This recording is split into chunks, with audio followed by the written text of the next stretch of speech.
On this episode, we finally get to experience H2O Glow Nights at Typhoon Lagoon, as well as review the incredible Keys to the Kingdom tour at Magic Kingdom. Today is August 2nd, 2024, and this is episode 690 of the Main Street Magic Podcast. Jeremy and Rhonda are more than a little fond of Disney World, so they made this podcast to share it all with you. Reports and resorts, top 10 lists of all sorts, Main Street Magic's bringing it home for you. Hello and welcome to another episode of Main Street Magic. I am your host, Jeremy Stein, and as always, I'm joined by my lovely wife, Rhonda. Hey guys! Make sure you check us out on the web at mainstmagic.com, as well as follow us on Facebook, Twitter, and Instagram at mainstmagic, and on TikTok at MSM Podcast. If you want to be part of the community and join the conversation, in addition to live streams from the parks and our weekly live show, head to Facebook and search for the Main Street Magic community and ask to join. And don't forget to hit the subscribe button so you can get brand new episodes every Tuesday and Friday.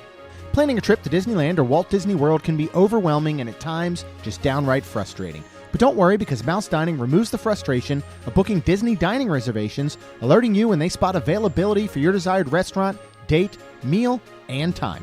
Visit msmfriends.com to use this free service. Okay, so on today's episode, we're doing some reviews. One, we finally made it to H2O Glow Nights at Typhoon Lagoon. Third time really is a charm. Yes. And we did Keys to the Kingdom as part of your birthday present over at Magic Kingdom. Yay. So we will get to both of those in just a moment. First, a couple things that we forgot to talk about last episode that I wanted to touch base on real quick. One is the reopening of Rock and Roller Coaster, which was actually set to open on July 27th. It was the whole reason we were going down. Like I had planned, I don't know, months ago to be like, hey, we'll go down July 27th. And they decided to open early, July 1st. And so we did go, though, and we used the Lightning Lane multi-pass. It was one of the first things I booked for that Friday morning. And we had a very interesting first time back. After 6 months of closure and refurbishment, we had a ride like we've never had before. Yeah, and we talked a little bit about it. Yeah. Unless you cut it out. But on last episode. But yeah, it was super weird. It was, there was no music. And that was the weirdest thing. Yeah. People would scream every once in a while. I didn't know what to do. Yeah. I'm like waiting for the whole time, like maybe it to kick in. And then I was like, is this supposed to be the way it is? No. And I don't even remember how much we got into depth to it last episode. Well, we talked about the lights. We did. Yeah. Yeah, because I said I stopped us and was like, can we talk about Rock and Roller Coaster? Oh, yeah. Because we were using the Lightning Lane multi-pass and stuff like that. That would have been a good time to bring it up last episode. I did. Huh? All right. Yeah. Well, I'm an idiot then. You didn't listen to our episode? I Just don't kidding. think I listened to it while we're recording it. I think I black out or something. Oh. But yeah, we did. We talked a little bit about it. And I do feel like the neon, I feel like there's more neon stuff. Like, I feel like there was, and I don't know if I'm correct or wrong because it's been so long since I've ridden it and I don't remember, but I felt like there was more like stuff on the ground, like neon, they really upgraded like, the lighting package, you know, of all the lighting, and I think all the signage looks like it got new paint. Yeah. But the one thing I was thinking about and noticing, and again, you know, I'm sure we mentioned it last time. Maybe we did, maybe we didn't. I don't know. I don't remember. Apparently, but the first half of our ride had no lighting. It had nothing. Yeah. You did say that. And then there was no music throughout. Yep. So, and that was after all those delays and everything. But the second half, everything started to light up and you could really tell how vibrant and all it was. Mm-hmm. But and I don't think we talked about this last time. I should listen to our episodes. I bet they're pretty good. It is now, and I thought of this because of the way that Tiana's goes, right? And the way that Tiana's is not rotating, right? It's not constantly rotating the animatronics. It's not in a loop. It is triggered by your boat approaching. Well, this is now triggered by your roller coaster car approaching and only lights up as you're going through those. So what it does overall for the ride is takes out all that ambient lighting, because it used to be they were lit all the time. Right. You could technically almost, you know, see ahead and you could see them lit. Now you don't. It doesn't light until you're approaching. And so it makes the ride darker, But yes, during those moments, because the lighting, and I don't know if they went from old school lighting to LED lighting. That's probably what they did. Idea. Yeah. It's so much brighter that in that moment of you passing the signs and the lights lighting up for you specifically in your car, it does illuminate the track more than it used to. So you get this weird, it's almost like driving in a tunnel, a dark tunnel with headlights. I'll kind of agree with that. So it really gives much more a feeling of you being in an actual car or vehicle as opposed to the way it used to be. Because if you were driving through a dark tunnel or you were driving through whatever, in real life, you're not going to see past your headlights. Right. And that's what this is doing. Unless you turn your brights on. Well, yeah. But even then, there's an extent. And think about driving at night on a very dark road. Oh, yeah. There's not street lights, there's not houses or anything. You only see that small bit that's allowed to be seen in front of you by your headlights. And now that's what they've done here. So I thought I just thought that was cool when I was thinking about it. And then I honestly couldn't remember if we talked about it or not. So hopefully I expounded more. You did. On that. You did. All right. One more thing. Okay. Did we talk about Haleo last time in our brief stop there before our little Main Street Magic meetup at Splitsville? I'm not sure that we did. It's been a busy summer. Yes, it has. And there's a lot coming up. So yes. It was not in my notes. Okay. So we're going to talk about it. We did. We were early and it looked like it was going to start to rain and we were going to go to our meetup that night on Saturday night after being at Keys of the Kingdom. And so I said, why don't we go in to see if our friend was working at Haleo and sit at the bar and get a non-alcoholic cocktail, because that's where Jeremy had his first one that was super good. Yeah, the Lotus. The Lotus. Yeah. I started to say, what was that called? Yeah, it was so good. Vanilla in it and all. It was outstanding. It's my second favorite non-alcoholic beverage that I've had, behind the Heart and Soul at the Edison. Yes, and that's what I was excited to sit down and get. They did not have it. Yeah, we both ordered the Lotus, and we sat at the bar area, which you can walk in, and there's there's several bar areas. There's two a couple on the of first bars, floor, and we went back to the one on the back left, more towards the water. And yeah, we're both excited. We're like, you know what? We're just gonna sit. We're gonna relax. Yep. We're gonna get something we know we like. Yep. We ordered the Lotus, and they were out of a specific item. And so they couldn't make it. No. So, but they do have, I believe there's 4 on the list. And I ended up looking at their grapefruit and honey. So it is Seedlip Grove Lime, Honey, and Fever Tree Pink Grapefruit Soda for $12. And that was really good. But it's grapefruit. And if you are known for, if you know grapefruit and you like grapefruit, is very tart. Yeah. But it was just a great balance. It was tart. It was not sweet, which was perfect for me. But it was still that with the honey just balanced it out where it wasn't too tart. Yeah. So. Yeah. They make amazing beverages here in general, like anything and everything. What did you have? Well, here, one thing I want to say before I get into mine is, we talked last episode about flavors of Florida, right? Yes. I do remember that. And one thing I didn't mention, because I didn't know and realize, unless you were studying the little booklet, which they did have a brochure, that you could get and you could look through. But again, you had to go each restaurant. Do they have something? Do they have something? Right. Haleo has a Flavors of Florida non-alcoholic specialty beverage. Now, that's right. Here's my thing.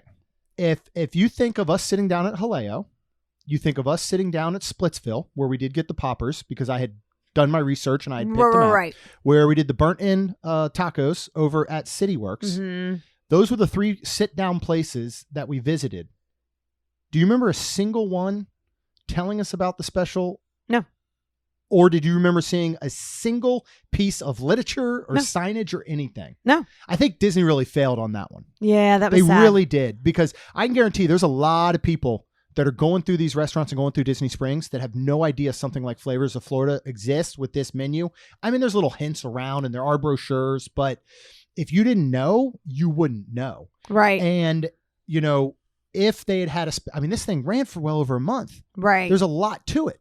It's actually still going on by the time this comes out for another, 8-9 days. Okay. You would think that they would have printed something out for each individual location of what their specials were, or at least have the bartender, the cast member, whatever, tell you about it. Yeah. And I'm not putting that on them. That probably comes from a level of training Right. or higher up possibly. But I started thinking about that when I realized that we missed out on a beverage there. Because it was non-alcoholic, correct? Yeah, it was. So anyway, I just want to say that. But I went with the apple and saffron. This is Seedlip Garden apple juice, lemon, saffron, and Fever Tree Club soda for $10. It's excellent. It's refreshing. You know, we've talked several times about Seedlip, which is the brand of zero proof or non-alcoholic spirit that Walt Disney World's using. It was Free Spirit on the Disney Magic was the brand. Okay. And, you know, we've talked in the past a little bit about the difference between non-alcoholic, mocktails, and zero proof, right? Yes. Non-alcoholic and mocktails are usually made with, you know, I guess you could say everyday items. They're juices or heck, non-alcoholic, you could even call sodas, right? Mocktails gets much more into like I don't know, usually they're doing something like they're going to use their Minute Maid lemonade, but they're going to mix it with some pog. Like, it's not a normal, typical beverage. Right, like Nomad, when we got the hibiscus henna instead of Jen's tattoo. Right. That's considered a mocktail. Right. Right? Because they make the same juices. They just don't put the vodka in it. Yeah. I'm not going to lie. I only recently realized that that's what mocktail truly meant. It's mocking a regular alcoholic beverage. I think that's got to be where it came from, right? Well, it's a mocktail. You're right. But anyway, zero proof is when they're using one of these spirits. Okay. You know, so you think of it as a non-alcoholic liquor, for example. Right. And I'm bringing all this up because you're going to look at the price difference between non-alcoholic and mocktails. You're going to usually see a jump, sometimes twice as much, up to a zero proof. And the zero proofs can often be almost the same price as an alcoholic beverage. And the reason is these companies like Seedlip, like Free Spirit, they're going through all the same process to make an alcoholic liquor. Some of them just don't I think it's either they don't ferment it or they don't do something certain so it doesn't produce alcohol, or some of them even produce an alcoholic liquor and then strip the alcohol from it. And a lot of times those are the ones you'll see that still have like 0.5%. Okay. Right? Yes. So there's zero proof, which is truly nothing. And then there's non-alcoholic, which sometimes will be like a 0.5%. Right. So, and I only say all that to explain the pricing, because a lot of people go, hey, I can get an alcoholic beverage for $12 to $15 at Haleo. Why am I paying $12 for one that doesn't even have alcohol in it? That's why. Right. You know, and even when you look at the process of them making it, you know, they're going through the exact same things, the bartenders, as they would for an alcoholic beverage. You know, they're shaking, they're stirring, they're doing all kinds of stuff, right? It's an art form. Yeah. So that's the 100%. whole reason we brought that up. But enough about that. Let's move on to Disney H2O Glow After Hours at Disney's Typhoon Lagoon. This started May 25th. It was back this summer. It goes till August 31st. Okay. So we still got a couple dates left. We've got August 2nd, 10th, 17th, 24th, and 31st. Rhonda, what is the price on this? Give it for both standard non-pass holders and then a little bit of discount for pass holders. How much is this costing?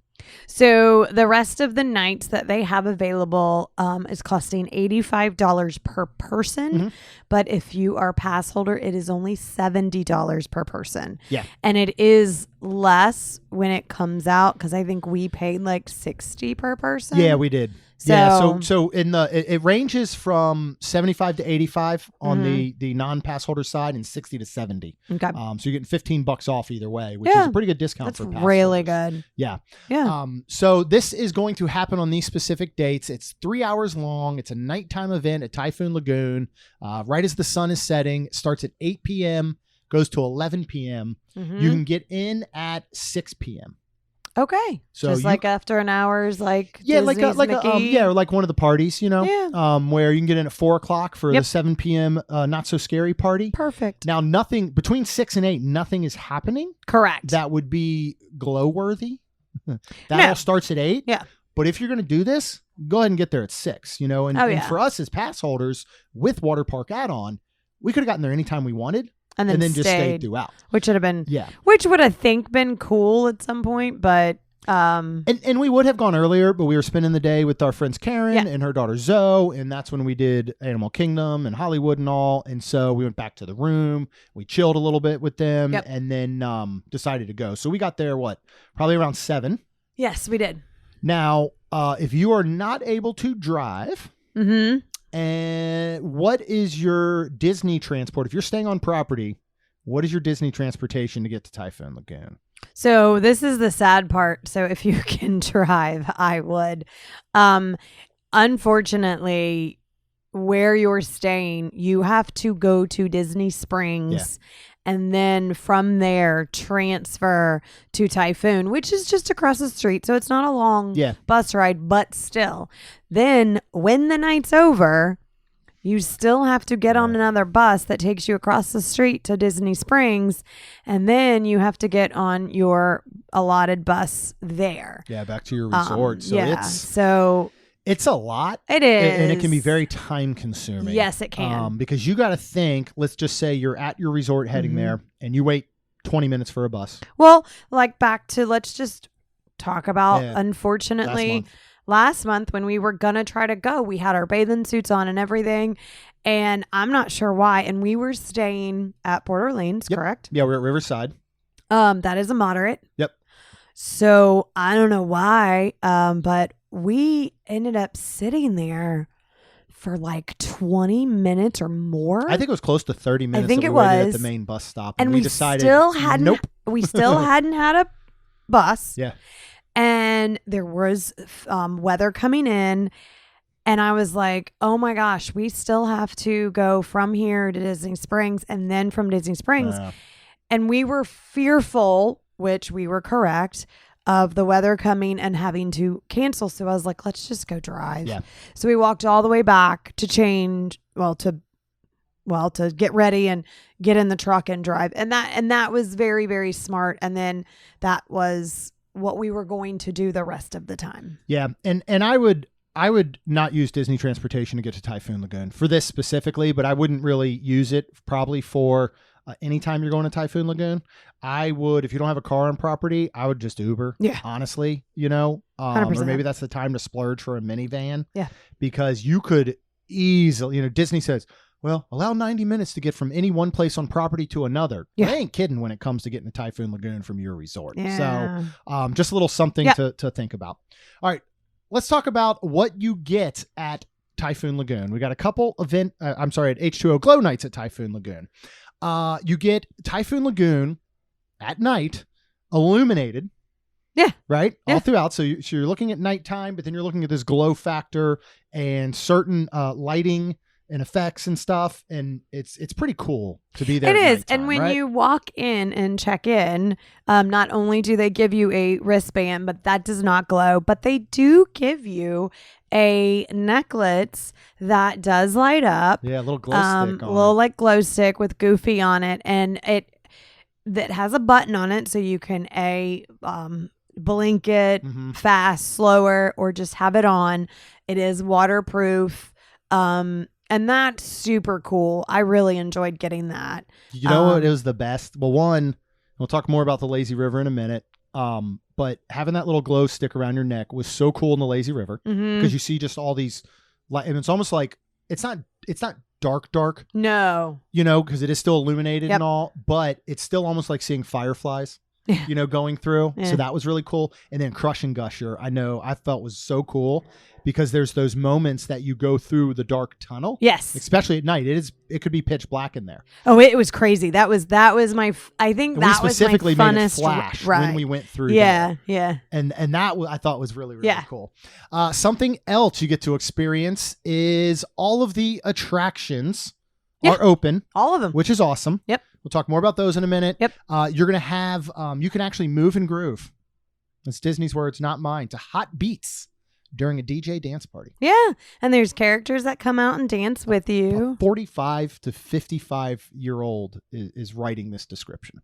to write actually probably 65 to 75, because Move and Groove to Hot Beats sounds like something my dad would write. Yeah, probably. I wouldn't even write that. Probably. So that's cool. There are going to be some different meet and greets, Disney beloved characters that you can meet. Oh yeah, we did see Ferb. Yeah, saw Ferb. Stitch is going to be see- out there. I think Lilo is at times. I will say this so I don't forget. 3 hours. Oh yeah. Yeah. It's like that. So another reason, even though you can't experience, we'll get to that part in a minute. Okay. Okay. Last thing, you do get to delight, and this can be almost worth the money alone, in complimentary ice cream novelties, popcorn, and select sodas. Uh-huh. And they say select because they're basically shutting down the freestyle machines. Yeah, that was super weird because it worked, and then there was a whole bunch empty. We saw them refilling it. Then we went back, and it wasn't working. It wasn't working at all. I don't know what happened with that. I don't either. But the standard soda fountains with your regular, you got Coke, you got Diet Coke, Sprite, a root beer, like a couple of those things. Those are going to be available. Yep. And they're going to be at all those locations. They're going to have the small Coca-Cola paper cups for you to use. Yep. I think giving people one of the refillable mugs who have paid somewhere between $70 and $85 would have been a nice little perk. But if you already have them, well, let's go ahead and give that tip. If you already have it, go ahead and bring it, because then you don't have to use your paper and you can actually fill it up. And, I don't know the type of person you are, but, if it stays cold, you could drink it in the next morning if you kind of get one on your way out. So And the thing with that, too, is, when you're going and you're getting these complimentary sodas, you're going to want to pretty much drink it and throw that cup away, because you don't want it sitting at your spot while you go do a ride or whatever, or go to the wave pool or lazy river. So then you're being so wasteful, because every time anybody's going to get a soda, most likely they're filling it up. Not only are they not drinking it all, so they're wasting that soda, but then they're causing that much more paper trash because you're using multiple cups throughout the night. Right. Also, if you give people, and again, if you're listening, Disney, this advice is free right now.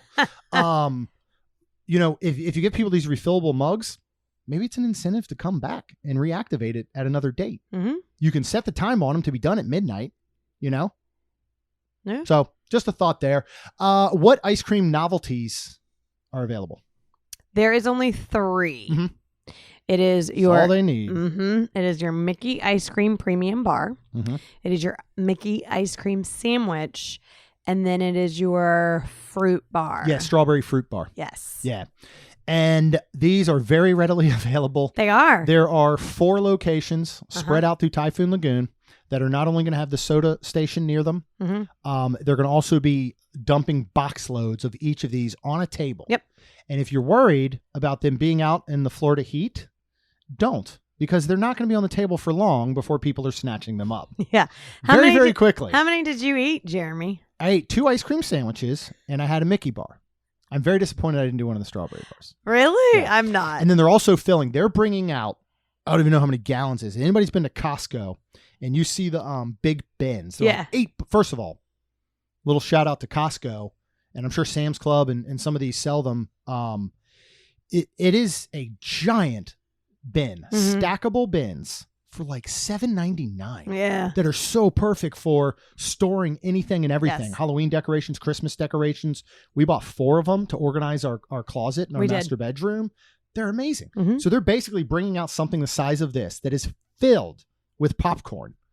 And then they're scooping it up in the standard cardboard popcorn containers, and they're setting those out. Yep. So we had some of those as well. We did. Awesome. It's really cool that these things are a part of it. Yeah. When you really want to look at these as what additional benefits, like, and we're very much the type to say, here's the cost of this thing. Right. Here's what you're making back on it. You know what I mean? We said this a lot of times with the Drury Inn. Yes. We've said, all right, you're getting, if you partake 3 alcoholic beverages per person per night at Drury Inn, if you're over 21, even if you want to put a $10 price tag on each of those, that's $30 per night. Yeah. You're talking about breakfast. You're talking about dinner. So the same thing here. Yeah.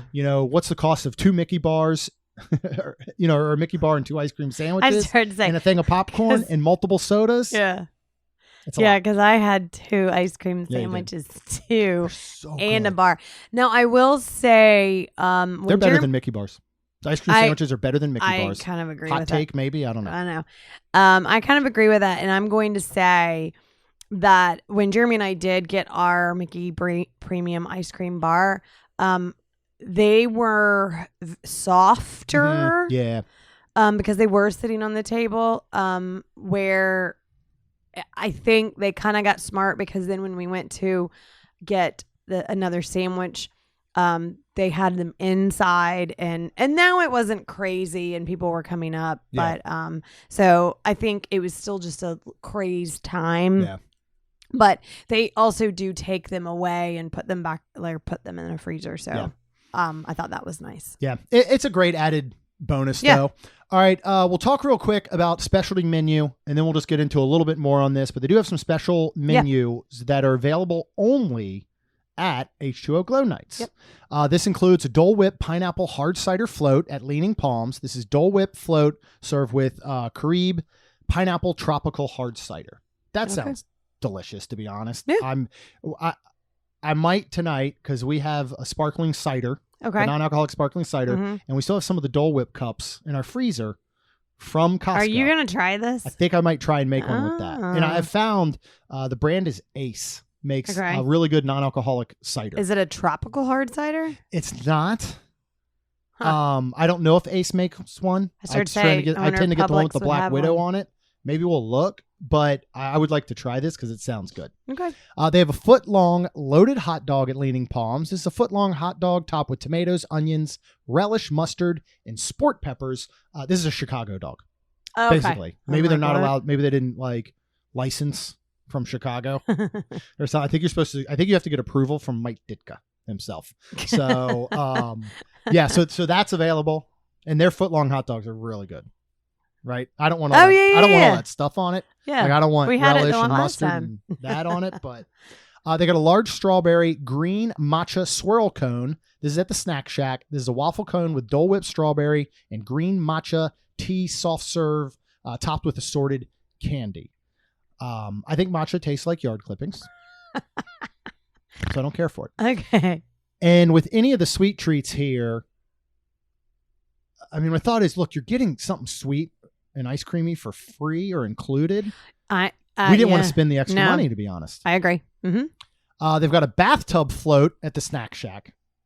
Now, this is Dole Whip and Dole Whip strawberry, green matcha tea soft serve, and Sprite, topped with whipped cream, popping boba pearls, cherries, and blue simple syrup, and a souvenir bathtub.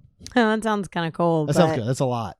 Yeah, but I'm glad we didn't get it. Again, you're right. Like, I wouldn't want anything else other than the Mickey ice cream. Yeah. Now, we did not get this next one. I had planned to, but after we had gorged ourselves with tubs of popcorn and multiple sweet treats prior to eating any sort of dinner, for some reason, is the spiced chicken strip waffle wrap at Typhoon Tilly's. This is sriracha and maple spice chicken strips with bacon and coleslaw wrapped in a specialty waffle. That sounds good. But what we did get, we did split. Yes, we did. And it was fantastic. What did we get? And I have seen since either people mentioned it to me before, or when I posted it on social, people mentioned it that they had it. Everyone I've seen has been absolutely in love with this food item. Oh, good. Yeah. It is your jalapeno popper burger. This is Angus bacon cheeseburger topped with pepper jam, cream cheese spread, an onion ring, and 2 jalapeno poppers. Okay, so that was an onion ring. I thought it was still a jalapeno. No, on the burger. Popper. Yeah, in the burger was an onion ring. On top, skewered through it with a big skewer, were 2 jalapeno poppers. And it was a pretty little skewer. It was a little. It was a little fireworks looking skewer. Yeah. So we took those off. We cut the burger in half. We took each popper off, and we literally put it in the burger. At least I did. Did you eat separate? Yeah. Well, because I thought there was one in there. No. And that's when I'm like reading and thinking, okay, so it was the onion ring and the cream cheese and then the pepper jam and then because I really couldn't see because where we sat was a little darker. Yeah. Yeah. So I couldn't really see. I thought there was a popper on top of it. But either way. But it was so popper, good. Popper, no popper. So good. It was awesome. Yeah. I mean, this thing was... I'm glad we split it because again, you have the free ice cream sandwiches. Yeah. It did. I'm just glad we split it because I wouldn't have wanted to eat a whole one by myself. I probably would have, and then I'd have felt sick. Yeah. Oh, 100%. And last thing you want is to be sick in water. North end, south end, it doesn't matter. It's not going to be pretty. And if you're halfway, if you're halfway between exits on the lazy river, and an emergency hits because you ate this whole thing by yourself after devouring a tub of popcorn and 3 sweet treats. Oh, like you're just asking for trouble, but this thing is outstanding. It really was. Everybody that I saw was like, put this on the daytime menu. And I agree because Typhoon Lagoon and Blizzard Beach have perfectly good food offerings. Yeah. But it's nothing that's going to blow you away, like how Volcano Bay is doing food. Yeah. Volcano Bay is doing something special with their food that I think is very well themed to the park. And I miss some of that at Disney's water parks. So that's a big reason that we recommend you bring in your own food and save some money if you're going to Typhoon. Bring a cooler, no loose ice, no glass. You can get all your groceries delivered from Vacation Grocery Delivery FL.com.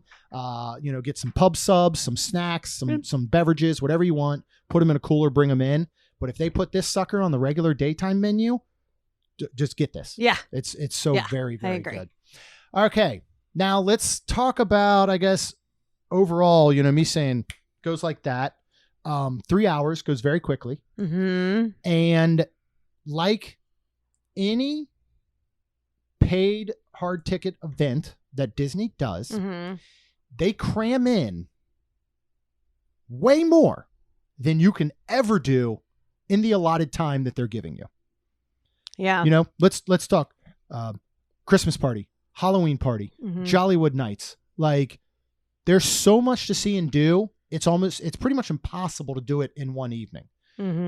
Yes, very genius on their part because they're hoping you're going to come back and do what you missed. And they are, but not everybody can. Well, they are correct for us, right? But not everybody can. Correct. And I do wish. I don't want to see them limit the offerings. I wish we could have more time. That gets hard. Could this have gone till 1 a.m.? Could have gone to midnight? Maybe 3 hours isn't enough. 11:30. But it's 8 to 11, but you can get in at 6. That's a great point, Rhonda. Because we were there. The park closes at 6. At 7. Yeah. So we were there a little before. We did. And I'm just going to touch on this. I thought this was really genius of me. I was very excited. We actually, the weather did look a little sus. And I had my rain jacket with us the entire... Sus? That's what the kids say, don't they? Maybe you should write the descriptions here. So I had my rain jacket with me all day. Yeah. And I kept watching the weather because that's what I do. I'm a weirdo. And to an annoying rate, I will say. You had no idea I was. Anyways, it just kept I knew you were the 2 times before because every 5 minutes you gave me a weather update. No, I didn't. No, I'm talking the 2 times before, not this past time. Yeah, time. So this past time I kept watching the weather and it looked like it was going to rain. And then all of a sudden it just pushed completely it was going to rain on 90% of the time, which was the next day at our Keys of the Kingdom. And I'm like, you know what, whatever. I'm like, this is amazing. So I had my rain jacket with me all day and something told me to go ahead and put it in my little bog bag that we have and take it with us. I was super glad we did because this was amazing. We went and we were going to put our stuff by the wave pool because we might sit and just relax for a little bit because we didn't have children and we didn't have to, we could just relax. So it was sprinkling enough when we got there that all the umbrellas were taken. Because I did look around at that. And then I just sat my stuff in a chair and took my rain jacket out and just put it completely over my bog bag. Yeah. So all of our towels and everything stayed dry. And it did rain enough that it just rained off of my rain jacket. So everything stayed dry.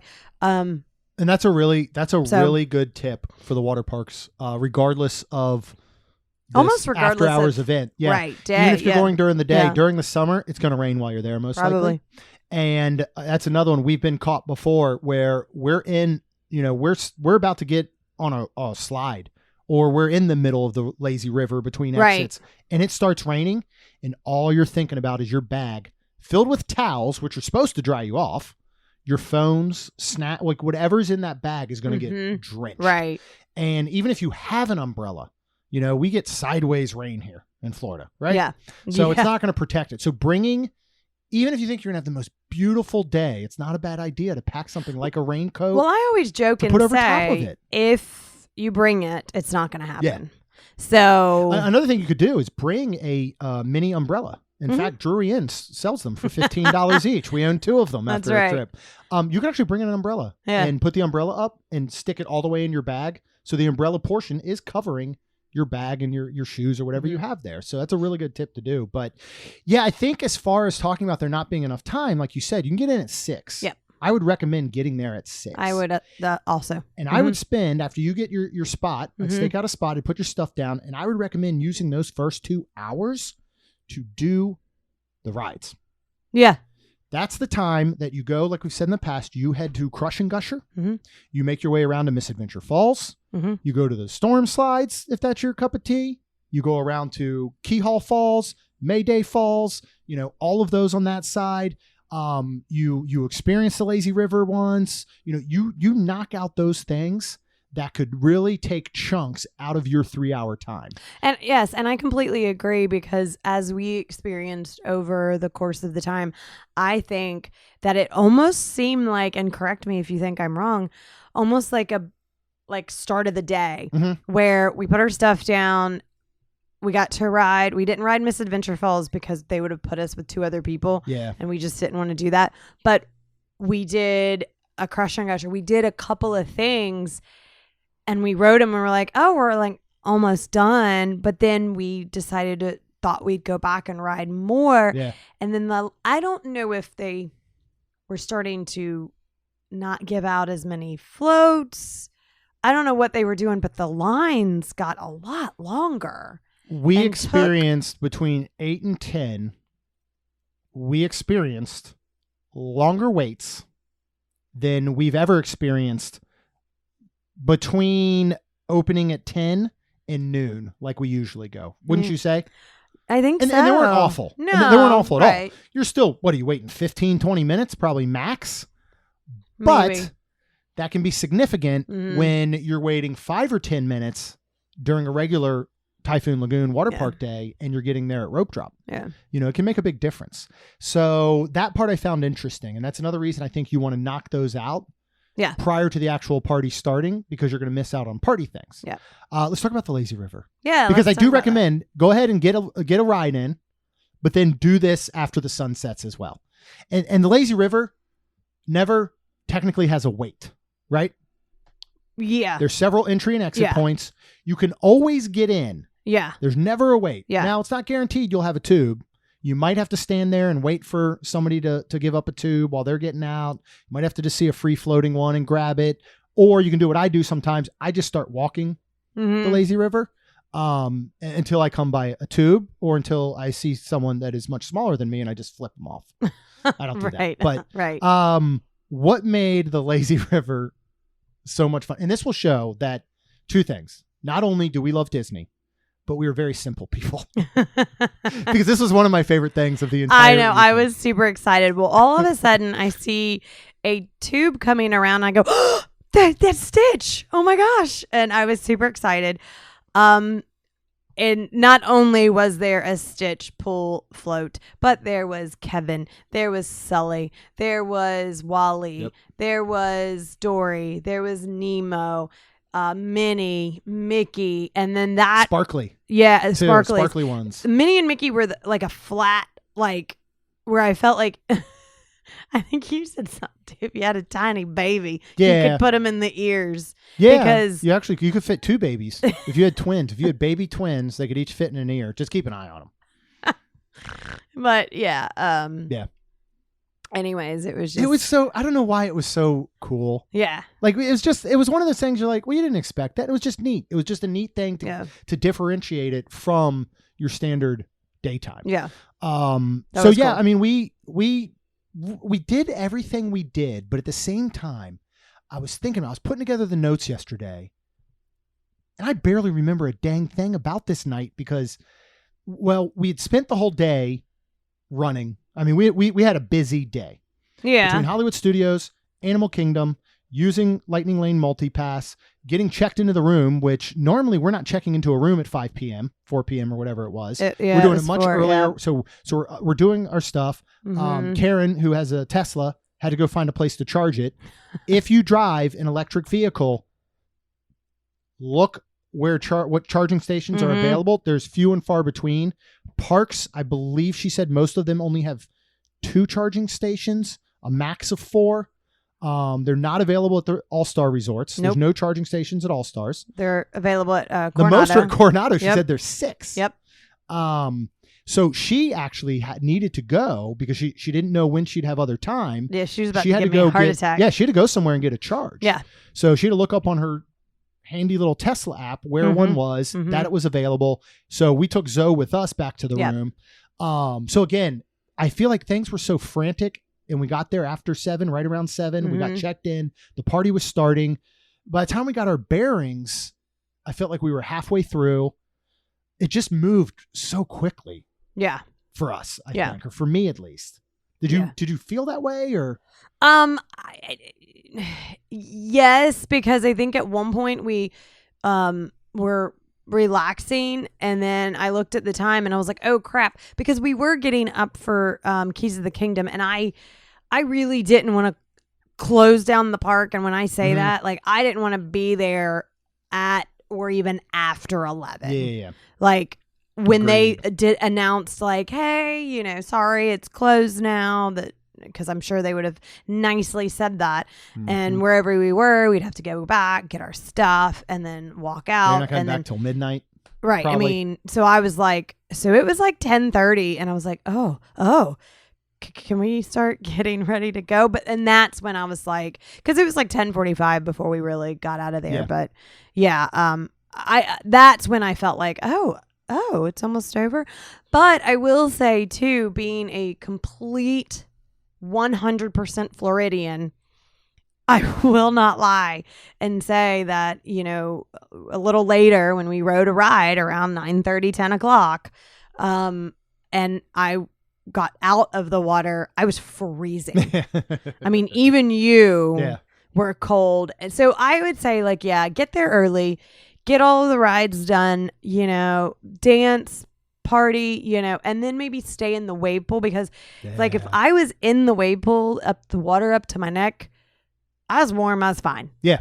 So, but yeah, I think that would be the way to attack this. Get there at 6, knock out as many rides as you can before 8. Then at 8, you can enjoy your treats. You can enjoy some of the specialty foods if you want. You can go ahead and do the Lazy River again after dark. There is literally a DJ doing a dance party, so you can get out there and you can dance if you want, or just watch, or sit in the wave pool area. And you hear him, by the way, throughout. Yeah, which was really cool. Like every speaker. Yeah. Which was neat. Yeah, I thought that was awesome. They pumped it through the entire park. Would you recommend H2O Glow Nights in general?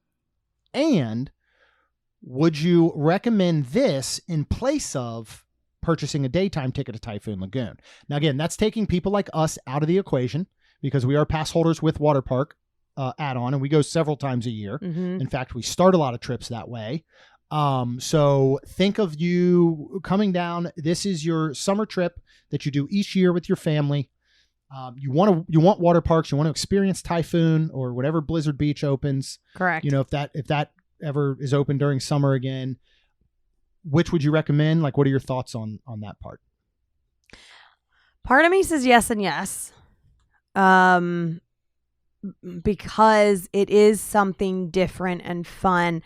And, you know, and if you're taking, you know, most people like locals and I guess Floridians out of it, I feel like they won't be bothered as much with the coolness at night. Yeah. I would say yes and yes because get there at 6 so you can have 6 to 11 and you can ride some of the rides and then enjoy everything because it really was fun. Yeah. I really enjoyed it. I mean, don't get me wrong. I mean, I want to do it again next year. I do too. Now that we have one under our belt. Yeah. And even we know how to attack it. Yeah. Right? Wouldn't you agree? Absolutely. And we would be there at 6.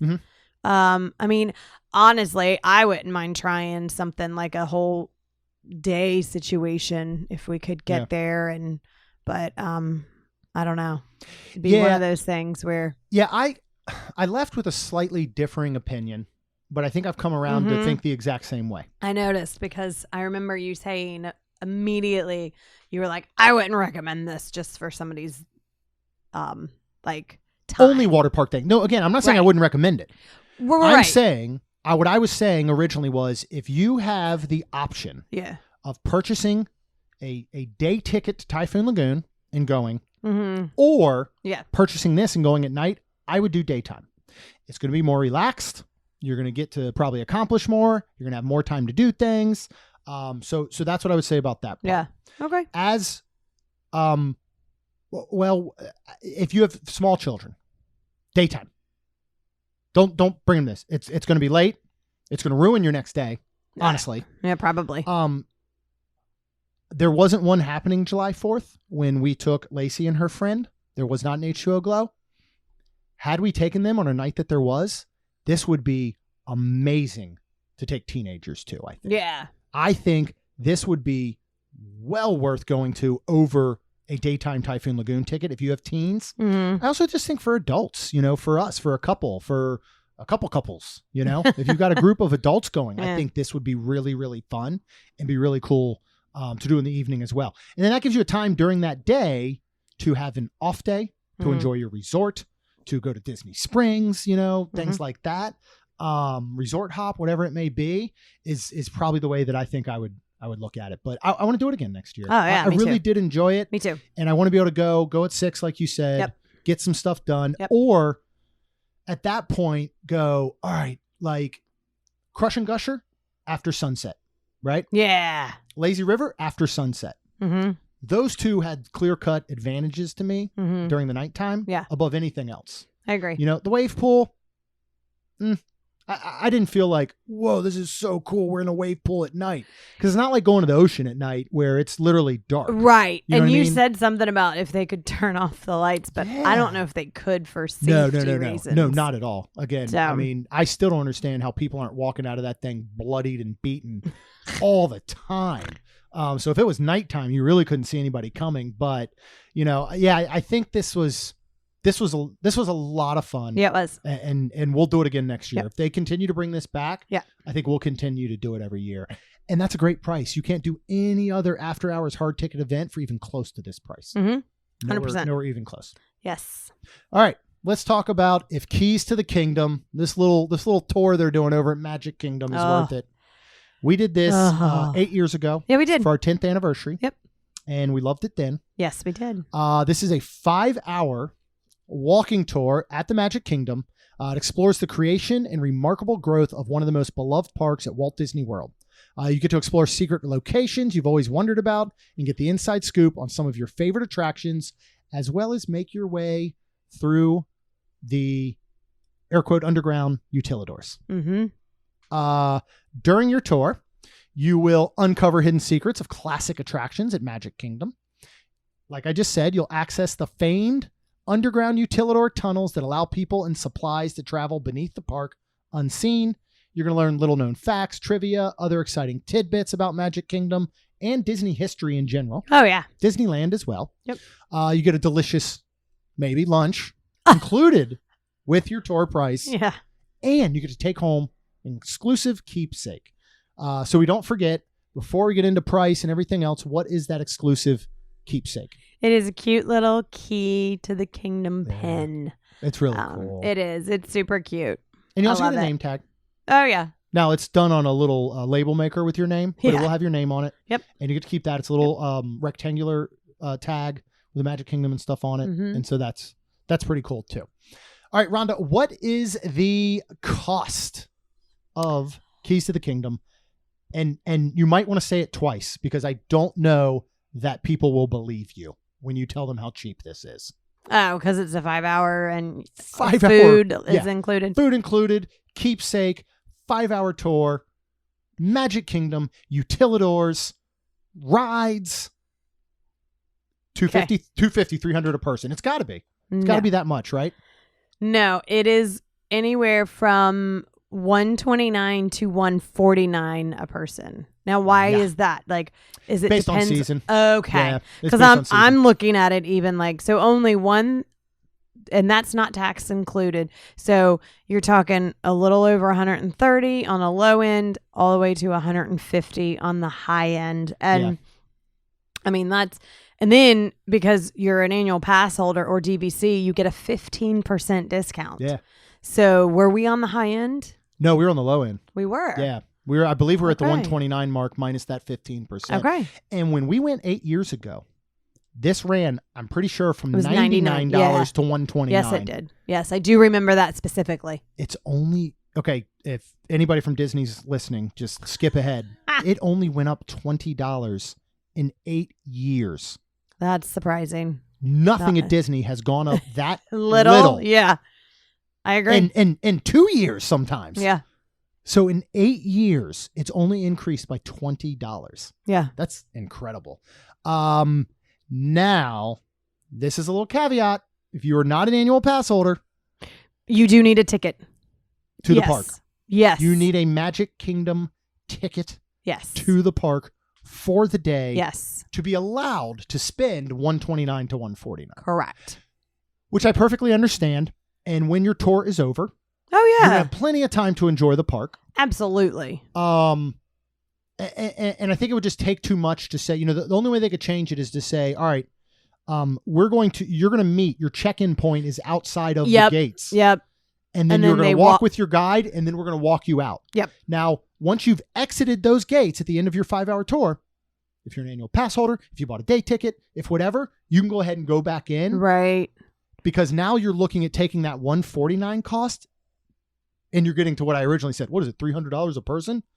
Yeah. Yeah. That's actually more. Yeah. The Magic Kingdom tickets are running, what, 180 or something?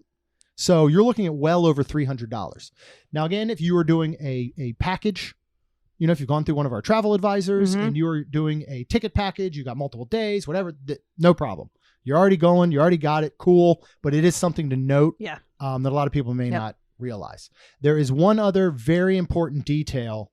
Yes. And we don't want to ruin it for anybody right now who's going, I can't wait to do this on the next trip. My 14-year-old will love this. Nope. No, they're not allowed. They're not allowed. You have to be 16 years or older. I thought it was 18.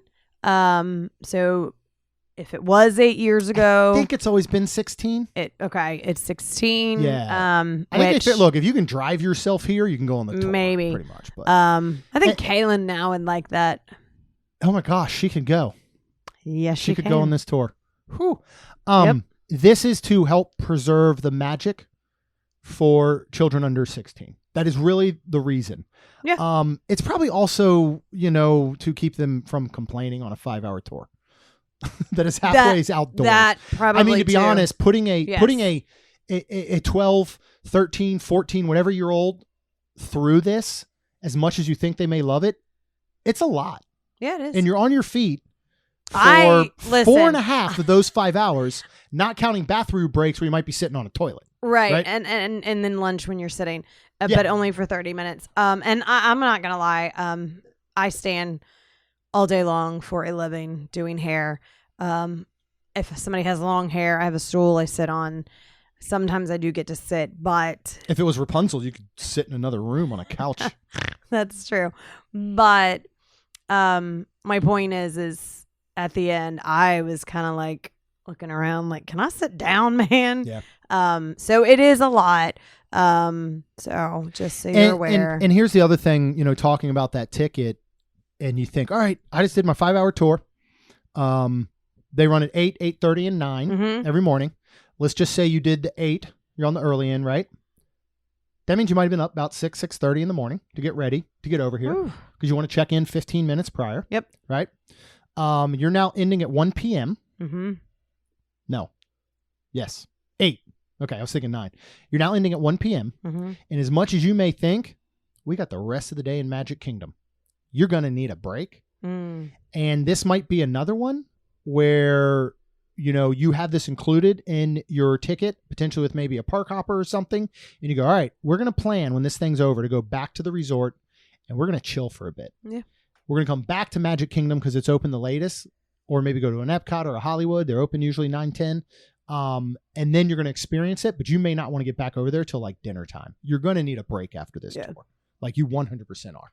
And I will also say real quick, like I just said about me walking and standing and stuff. If you need a wheelchair, they allow them and you can have that on the tour. Yes. So don't be afraid if you're like, golly, I want to do this, but I will not be able to. Don't even 1,000% wheelchair ECV accessible, including the utilidors, which you would take an elevator, but all those elevators are located next to stairs. The rest of the party will go down the stairs. Correct. And the person who's in a wheelchair ECV with somebody else will be able to go down the elevator. So that part is really good to know. When can you start booking Keys to the Kingdom? Because it is like all other of extra paid events like this. Yeah, well, set your alarm because you can wake up at 12 a.m. And it is 60 days prior to your check-in date if you're staying on Disney property, and 60 days prior if you're staying off property. For that day. Let me just I'll go ahead and I'll translate Rhonda for you real quick. I was like, wait a minute, I just read the same thing. Is that correct? Like dining, no, because you left words out. Like dining, it is available 60 if you're staying on property. You can book 60 days out from your check-in day, including your whole stay. So if you're staying for 7 days and you want to do Keys to the Kingdom on your last day, you can technically book it 67 days ahead of time. Okay. If you're off property, it is 60 days from the day you want to do that tour. Correct. Okay. So if you're showing up on November 1st and you're staying off property, right, and you want to go to Keys to the Kingdom on November 7th, you can't book 60 days prior to November 1st when you arrive. Yeah. It'd be 6 days prior to November 7th, okay, if you're off property. And then, like we said, 8, 8:30, and 9, and group size, which will be full because this thing sells out quick, is 20 people. And you pay at time of booking. So another thing to just know. This is available on Mouse Dining for alerts. I got very lucky. I had been randomly checking dates for some time, going all the way back to trips that we did with Chuck and Amy. Back when we were there in April and all. And I think even last year I'd been looking. And one day I got really, really lucky. I looked for Friday, I looked for Saturday, I looked for Sunday, and a Saturday popped up and I snagged it. And that was under the 60-day mark. So it is possible, but be ready at 60 days out for sure. All right. Where are you going to check in, and what is the check-in process, and what is going to happen at check-in? So you're going to check in at Tony's Town Square at their check-in, and it literally has a sign that says this is Tony's Town Square is now or not serving or something. But it also then has a sign that says this is the check-in for Keys to the Kingdom and everything. And so you check in 15 minutes prior. They tell you, you can go to the bathroom. Please do. Yes, please just do. Because you could be holding up 19 other people. Yeah. Technically, if you think I'll just willy-nilly show up at 8 o'clock for my 8 a.m. tour, they have to go through this process that Ron is about to walk you through. So at minimum 15 minutes early. I'd show up 30. prior. Yeah, we did good. We got on the bus. There was a bus ready. Jeremy wanted to leave the room at 7:30 a.m. And to be fair, I wanted to be standing at the bus stop at 7:30. Hey, man. We did we were at the bus stop before 7:30. We were walking up to the bus stop at like 7:28 or something. We went to go get coffee. That was after we got coffee. Yes. No, we rocked it. We did good. We rocked it. And I put makeup on and everything. And quietly. Because Karen and Zoe were sharing a room with us, and they were still sleeping. That's right. And we knew that they had a late night. Yep. They hung back at the resort while we were at Typhoon Lagoon, and they had a wonderful, mommy-daughter evening doing the pool and all kinds of stuff. So we had to be very quiet because we did not want to wake them. Yeah. And then, we got there, and it was nice because we got there prior to 8 o'clock, and it was 8:30 was our check-in. I had to use the restroom, so we went and did that first. Definitely do that. But then when we went to go check in, this is when they tell you there's a bathroom right here. Please use it, because they will let you use the restroom. But usually when the tour starts, the first bathroom break is about 45 minutes to an hour into the tour. Yeah. So it's just one of those things once you've checked in and you're sitting there. I mean, I literally even was like, you know what? I just went, I'm going to try one more time. But they give you your name badge. They give you your hearing set because your cast member will wear a mic. Yeah. And it's nice because then somebody like me and Jeremy that are starting to be hard of hearing. What? When they're not facing us or they're walking away, we hear everything they're talking about. Well, and you have a group of 20 people. Exactly. And man, can you imagine these cast members having to scream to 20 people above Magic Kingdom crowds for, every single day? And not only that, I'm kind of like, I don't want other people hearing what I'm paying for. Yeah, no, seriously, you really don't. Yeah, because there's moments you're right in in Main Street, 100%. So it's great. You get checked in, you get your thing. There's a giant, it's actually a huge prop version of a little pin you're going to get at the end as your keepsake. Cute. You can get a photo with. Yep. Cast members will take your photo. At that point, they also take your lunch order. Yes, they do. So, and then because of it's being hot and stuff, and I don't know if this is just all year round, but you have a Dasani bottle of water that they are giving out, and they say please take one because then there are times where you can refill it through the park. Yep. During those bathroom breaks, which Rhonda said are every 45 minutes to an hour throughout the tour, you're gonna have 4 or 5 throughout, plus you have that whole time during lunch. And so and that's another thing, like make sure that you do before, because 15-20 minutes in you're gonna be like, oh, that jalapeno popper burger, I should not have eaten that last night at 10:30 p.m. It is killing me this morning. Now from what I could tell researching, this seems to be fairly standard now with the lunch place and selection is. When we did it 8 years ago, it was at Tomorrowland Terrace, which has not been in operation for some time. Last thing Tomorrowland Terrace was doing anything major during the day was giving out a popcorn bucket. I said Toad the Wet Sprocket. What? It's a band. Mr. Toad's Wild Ride popcorn bucket. Yeah. Remember? They were doing mobile order. They finally learned from the Figment at Epcot. And they started doing mobile order, and that's where you went to pick up your mobile order popcorn bucket from Mr. Toad's Wild Ride. So where was our lunch thing today? And this possibly could fluctuate. Columbia Harbor House. Which is so funny. It is funny. You have 7 items, of one being a lobster roll, a shrimp salad, a fish platter, chicken strips, fried shrimp platter, a plant-based crispy mushroom roll, and then Uncrustable, peanut butter and jelly Uncrustable. Yep. And you do get French fries with all of this except your salad. Yeah. So what did you pick, Jeremy? Well, I find it so funny that it's Columbia Harbor House, because if anybody follows me on social or knows me, I give Columbia Harbor House the business. I every time somebody thinks this is the greatest quick service restaurant to ever exist, I call them out and say they're wrong. Anytime somebody posts a picture of what they call a lobster roll, I gag a little because it looks disgusting. Yeah.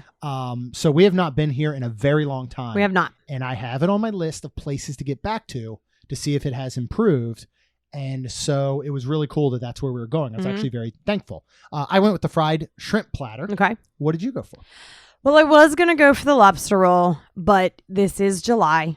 It was very hot. I know we were going inside to eat, but... And this is 95% mayonnaise and 5% maybe lobster. Well, you don't know because we haven't been there in forever. I've seen recent So photographs. he made a face when I was thinking about getting it. But then I saw the fish platter and it looks really good. I love Disney's fish and chips. And it looks like it's smaller fish and the fried. And I was like, you know what? I don't want chicken strips. Everything else is fried. I looked at the crispy mushroom roll. But again, I think Jeremy made a face and I was like, fine, I'll just go with the fish platter. So I went ahead and did that. But I really wouldn't mind trying the crispy mushroom roll. Because it's mushrooms that are fried. It's a plant-based spicy tartar sauce. And then it's served with French fries and it looks really good. And I love mushrooms. Yeah. So, and I like fried mushrooms. Let's knock our review of these food items out now. Okay. And then we can talk more about the tour. Okay. How did you like your fish platter? I loved it. Yeah. It was fantastic. There was 4 little pieces of fish. I really, really liked it. It reminded me of almost like a little bit of the old Yorkshire, just a little more. The batter was a little thicker and not as light, but the fish to batter ratio was fantastic to me because it wasn't too fishy and the fish inside was great, flaky. I really, really liked it actually. Good. You took a bite? Yeah. Did it was you? Fine. It was fine. Yeah. Okay. It was fine. The shrimp was fine. Oh, I mean, all this was good. It was good. It's Long John Silver's. Okay. It's Gordon's or CPAC frozen up at Publix, which again, nothing wrong with that. And for a quick service, I don't expect them back there frying up fresh fish and shrimp the way that they are at Yorkshire. Yeah. So for what it is, I think it's perfect. There are a ton of shrimp. They were a good size. Mm-hmm. They weren't boathouse size. Huh? They weren't boathouse size. No, they were not boathouse size. These were actually good size shrimp. There Yeah. were a ton of them. Mm-hmm. They were flavorful. They were fried to perfection. Mm-hmm. Like I would get that again. You know, especially at a place that doesn't have a lot of options. But I want to set you made it sound like this was amazing. I really liked it. For what it is. If somebody put this in Yorkshire in front of you, you're going to swipe this one out of the way. You're like, don't give me that. What is that? Nobody wants that. Nobody's picking.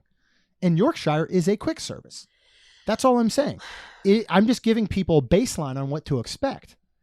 We can finish recording, and I can go get a box of CPAC. Oh, okay. Fried shrimp, and I can cook it, and I will enjoy it, and it'll be very, very tasty. Okay. And that's what this was. So nothing wrong with it. You actually get to be I was going to seated say, in the let's talk about that. upstairs Yeah. area. It was a The ghost. second floor. Yeah, it's the ghost room. Mm-hmm. And the reason it's Ghost the ship room. ghost ship room. Not and, shrimp. No. And the reason it is the ghost shrimp. That'd be Ghost interesting. Ship. The reason it is because the windows face Haunted Mansion. Uh-huh. And the roof is painted blue. So you're The ceiling, I'm sorry. Yeah. Because you're supposed to be underwater as a sunken ship. Uh-huh. And there are ghost ships around. Yeah. Super cool. And there is a condiment station and bar where you will get your you can get it whatever you want. Tartar sauce Yeah, for tartar me. sauce and ketchup for your fries, mustard if you like that kind of junk. So it's a nice break. Mm-hmm. It happens roughly halfway through. And you have assigned seating with a little name plaque on it. So Ron and I happened to sit at a table for 2. Yes. But if we had sat at a table for 4, we would have been paired up with other people. Yep. I'll be honest, because the way I am, I was so jealous of those people next to us who got to sit with the tour guide with Elizabeth. Oh, you were? Yeah. I was like, wonder what they're talking about. I'm like, I see Rhonda all the time. I want to talk to her. No, I'm kidding. How fun would that have been to have sat with her though? Yeah, they were talking to her and asking her questions. So. Yeah. So that was super cool. But yeah, the fact you get lunch during this, again, if you want to talk about your pricing, you're talking $15 a person easy. And you also get to pick a beverage. Yes. And I went bottled ahead and picked soda or water or something. And because we already had the Dasani water with us, I went ahead and picked a Coke and then Jeremy picked a Sprite. You did say though, you wish you would have gotten a water, didn't you? I wish I had gotten another water. Do you want to elaborate on why? Heat. Okay. Really, I mean, I would not, when you're going to be out and about, moving around. For a good 3 hours of this, you're above ground. You know, for a good 2 hours of this, you're in the sun, potentially. Mm-hmm. You know, and they will find shade. Like our tour guide, Elizabeth, was incredible, of course. And she would always make sure, hey, guys, let's stand off on this part and I'll talk to you in the shade. Yeah. So she was wonderful about that. But yeah, I just, at that point, something sugary and carbonated, just for me personally, wasn't a good pick. I wish I had gotten water. And where you can refill your water bottle throughout, you know, that you got your Dasani, you could bring your own. Yeah. You know, you might want to bring your own iced, you know, water bottle. Again, just know that you're going to carry it. Mm-hmm. So let's get into a couple tips. I think I had mine too, my water bottle. You had yours with you, didn't you? Yeah. Mm-hmm. Let's get into a couple tips. And then we're not going to give away the whole tour. No. Because we want you to go experience it for yourself. Yeah. And we don't get any sort of kickback on that. No.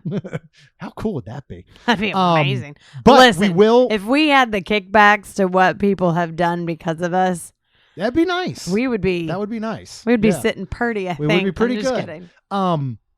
We're not going to give away the tour, though, but we will have a conversation after we go through a few tips, and we'll just go off script completely because we have nothing else note-wise after this, and we'll just talk about some of our favorite parts. Yes, because also when you check in, there is a sign that you are not allowed to have your phone out. Mm-hmm. Like she actually at one point said, and because I think a guy actually said he has to check in for his Southwest flight. Yep. So we were actually headed backstage, and she said, I don't want to see phones out unless you're getting a Southwest, you know. And this is where I'm super happy that I have my watch, because I do have children. Yeah. And that's probably something I would say. And she knows too, like people have children, but sure. But their major thing your phone really is you not taking any photos and video or audio recordings backstage. Correct. You know, now technically when you're on stage, which is all the areas that are viewable to guests, I believe you technically could. No, she got on to a guy. Not at all. He was taking a picture of the castle. Oh, okay. Remember? Yeah, that's right. He was.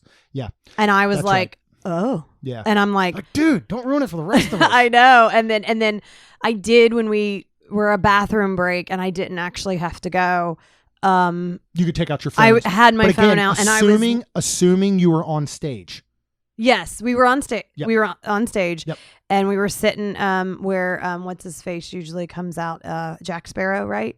Mm-hmm. Is that where he? Yeah. When we were sitting on the right Pirates. across from Pirates next to Tortuga Treasures. It's not tavern right now. Pirate themed bar. Okay, you better get that announcement next weekend for sure. Okay, like, legit. Anyways, I was sitting, and my phone was basically in my lap, so. I mean, again, where she can visibly see that I'm not trying to do anything, that I'm just looking at, you know, if I need to look at anything from a child to a family member or anything. And then I check it real quick. And then honestly, I just put it away. Yeah. So, but just make a note of that. So. And honestly, you're as much as you would love to capture every moment, you don't want to. You just want to be in the moment. And it's nice to not have the phone. Yeah. And to be honest, the only downside is if you do like a podcast or write a blog and you're trying to mentally remember everything you went through. Yeah. You know what I mean? That's really the only disadvantage. Otherwise, you want to be listening to every single word she says, and you're going to be hooked on every single moment. Mm-hmm. Let's go through a couple tips. As we mentioned, book early. Yes. If you can book it that 60 days out, probably 12 a.m. preferably, go ahead and do it. What else do we have? You do the 8 a.m. Heat. More time once you're done. Okay. I think. We were fine with the 8:30. We were fine. Yeah. And again, it's 8, 8:30 or 9. Right. But if you go ahead and do 8 and you get that first one, you're done by 1 o'clock. You know, you're going to avoid a half hour to an hour more of heat. Yeah. You know, in the Florida sun, depending on when it is. Come prepared to ask questions.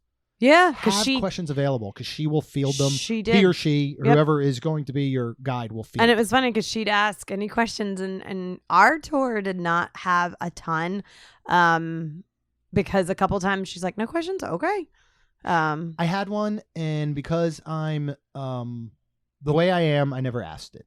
Which one? Because I might have asked it. No. Because I gave you the... I'll get into it in a minute, what I wanted my question to be, because I'm going to talk about one of my favorite parts. And I thought about the question for the last 2 to 2.5 hours. And I kept replaying it in my head. And then I just didn't ask it, because I'm not going to ask it in front of 18 people I don't know. You should have told me. I would have asked it. Comfy shoes. Not Yep. new shoes. Comfy shoes. Comfy shoes. Yes, 100%. 100%. Bring potentially extra water, like we said, with a bottle. And you can bring a snack. I if saw you're some going to lady need it. eating. Yeah. and some people need that. Yeah. If you were to be diabetic or if Yeah. you have certain dietary needs. Mm-hmm. Now, again, there, of course, when we go back to Columbia Harbor House, I didn't catch what her dietary need was. Yeah, but I agree. there was a woman that needed was. it. May have been gluten. I think she had a gluten sensitivity. I don't believe it was vegan, because she could have easily just ordered the mushroom roll. So I think it was something like either, dairy or gluten or whatever. But of course, they had somebody come out specifically, talk to her during check-in so that they could have everything prepared for her. I didn't see what she ended up I did not either. eating. But... Yeah. So a couple tips. Yep. All right. Let's throw away the thing. Let's rip up the notes. We're done with notes. Let's talk about our favorite parts without giving it all away. You start. What was one of your favorite things that you saw or learned? Oh, sorry. One more. We rode Jungle Cruise and we rode Haunted Mansion. And that's the same thing we did last time, 8 years ago. That's pretty standard. Yep. Don't go into this like, we're going to get to ride all these rides like it's an after hours or a VIP tour. It's not. You're not going on this for rides. You will go on this to learn about rides. Right. But not to actually ride rides. Yep. Okay, let's start. What was one of your favorite things? How many you want to do each?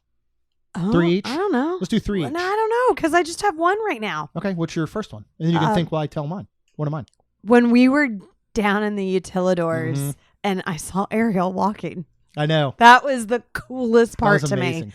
I was like, and I was telling Jessica about it, and Jessica used to know Rapunzel. So when I told her I saw Ariel. You married someone who used to know Flynn. Yeah. What a match made in heaven. It was super cool. But when I told her I saw her walking, I said it was super cool because she had her wig on and then she had some like hair wrap, not turban, but like a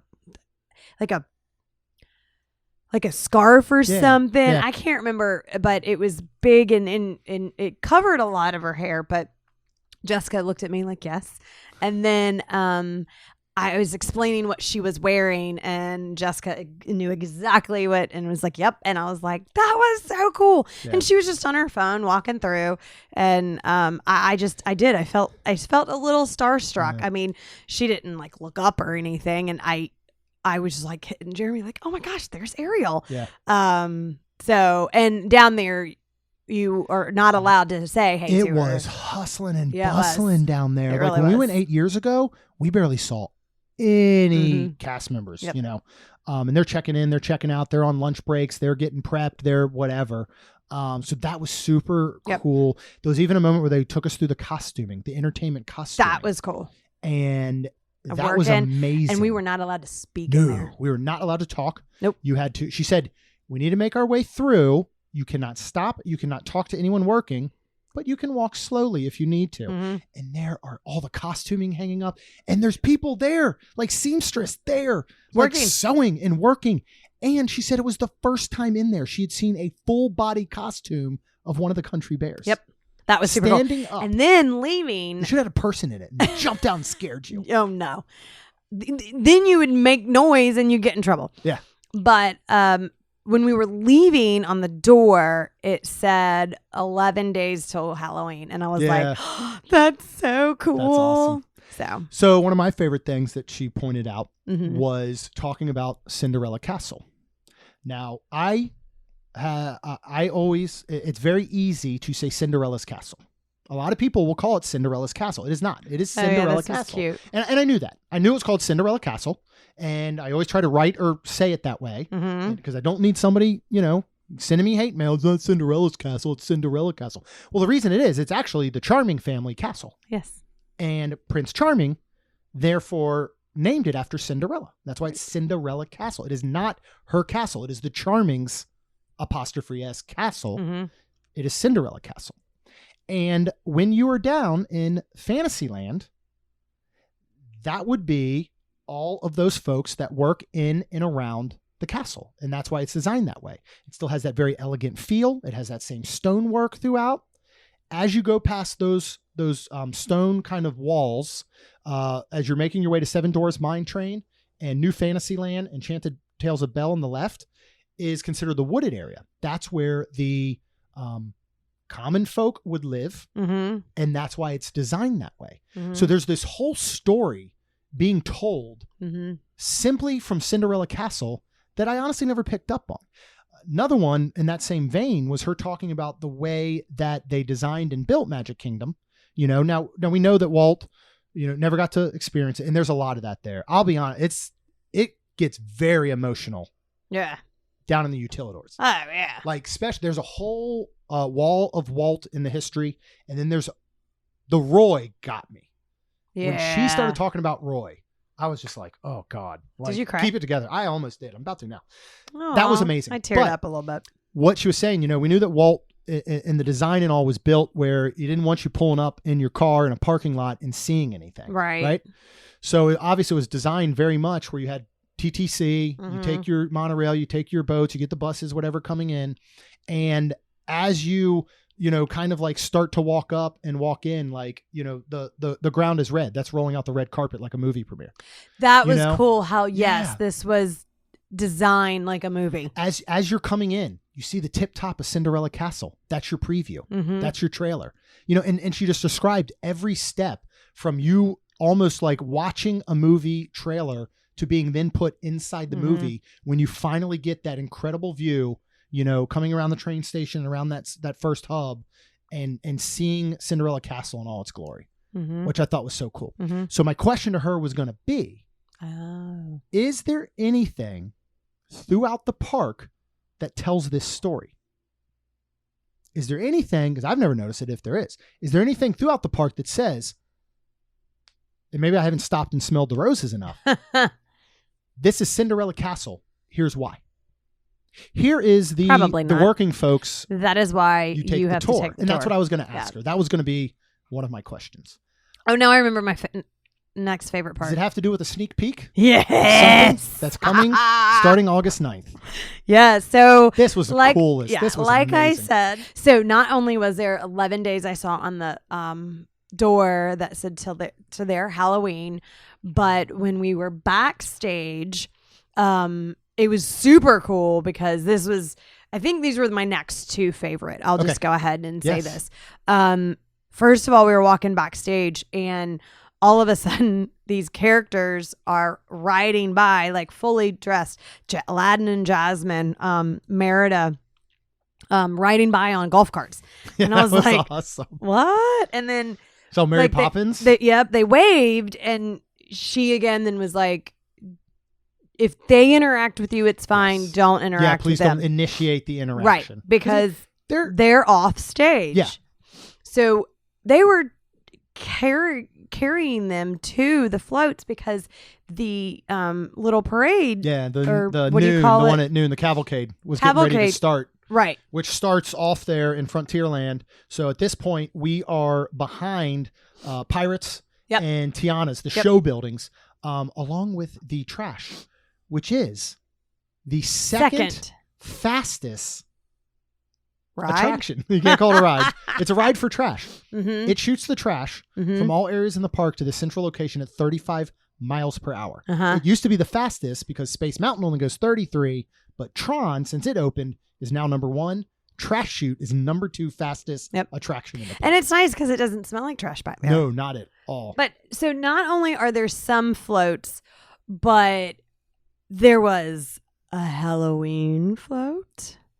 There was and this is all for practice. And then there actually was on the very end a Christmas float. Yeah. We saw Maleficent's dragon getting her teeth did. Yes, we did. But so seeing the characters getting on the floats and stuff, that was my next favorite.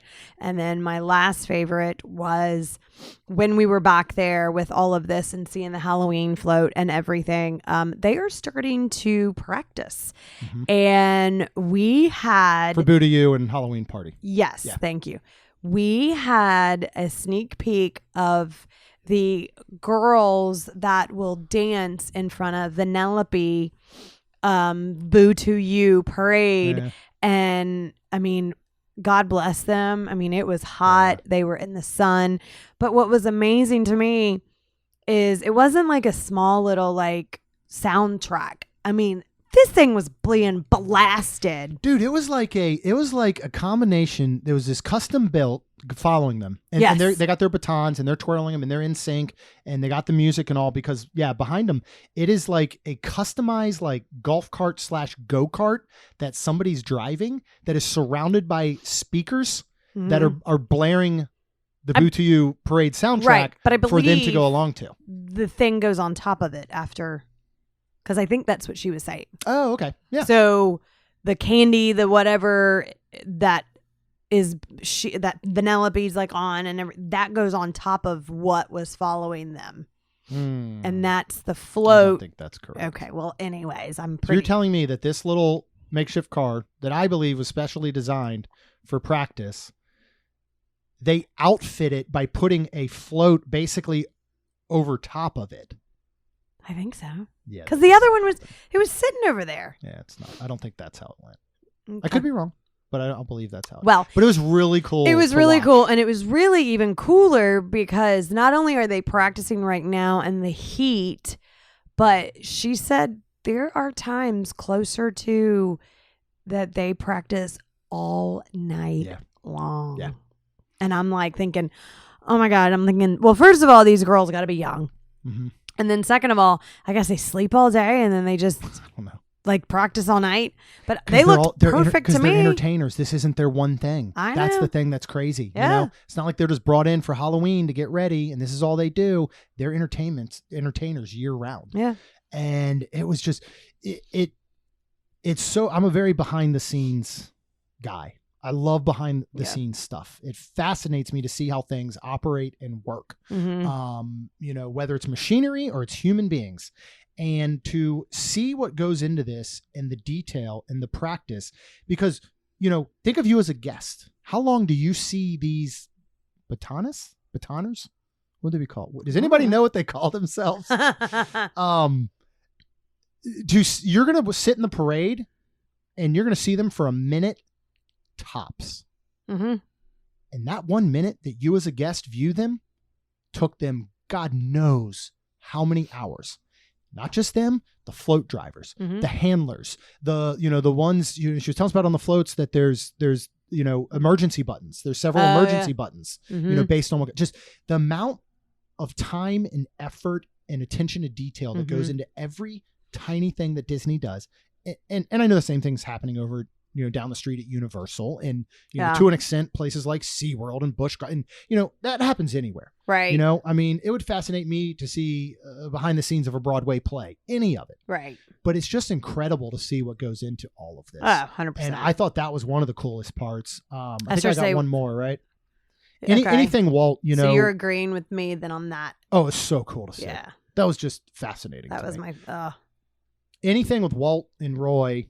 I thought was so cool. One of them being, as you walk down Main Street, and you can look these up on the internet, if you want. Right. And a lot of people know how all this land was acquired, for the Florida project. And then it was found out, what'd you say? It went from 180, it was like $180 a square acre or an acre. Yeah. To like 80,000. I think it was 80,000. 100,000? No, I think it was 8,000. 80,000. Yeah. When they found out what was happening, that it was the Walt Disney Company buying this stuff up. Yeah. Because they were going to build a theme park. And luckily they had already secured, Walt couldn't lie. Yeah, he couldn't lie. And there, again, there's a great story there we won't share, but basically they had already acquired like 95% of the land. Yep. So that last 5% cost them a lot. And because it cost him that, I think total ended up, I think she said roughly about $5 million. Yeah. Yeah. Which, to imagine what that would cost today. I mean, back then, acquire the land. Right. Back then was crazy. But I'm like, also like, they have well over made up their money. Oh my gosh, yeah, every day. But of course, walking down Main Street, a lot of fake companies and names were used for the purchase of this land, and they point all that out and the reason they had those names, why they're placed on the windows that they are, and then finally, when you get above the Plaza Ice Cream Parlor, is Walt's window. Yeah, and it's because it faces Cinderella Castle. Yep, and he gets to kind of overlook his park that he never got to experience. So all that stuff was just so cool. But yeah, the shining moment for me was hearing those stories about Roy. Oh, that was so cool. That's awesome. I loved it. So would you recommend this to anyone? Absolutely. I don't know if we've sold it enough yet. I will say the one thing that was super cool that she does is the tiki room, when we talk about that, and the thatched roof. I got to participate. Yeah, because you were tall and she was shorter. Yeah. It is not. It is aluminum. Metal. Recycled. Yeah, it's recycled aluminum. Yes. And so then we were over. This was really a good question that Jeremy asked, but I asked because we were over and it was in the Tangled and it looked thatched over there, because she did explain that back in the time, tiki room, they could not do that. Whereas now over in Animal Kingdom, there are true, real thatched roofs. Yeah. So when we were over in Magic Kingdom and by the Tangled, because it's newer, and I looked up and Jeremy asked, I wonder if this is. So when he asked me, I went to ask her. She said, that is a very good question. She said, but that is not.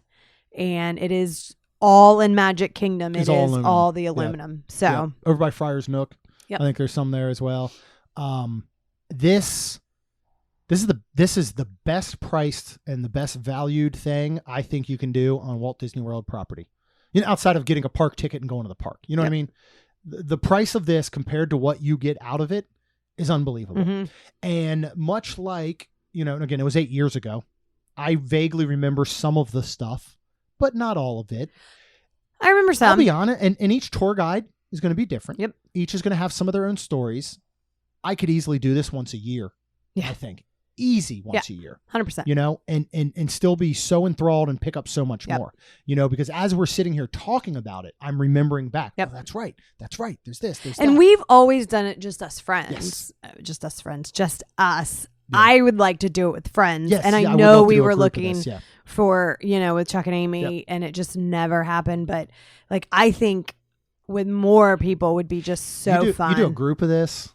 And then, I know you had lunch or whatever, but you plan like an early dinner, or you plan like afterwards, you just go, we're going to go over to Polly and we're just going to hang out at Tambu and we're just going to talk about everything we just saw and learned. Yeah. And like, would be so cool. Yeah. I'm so glad we got to do it.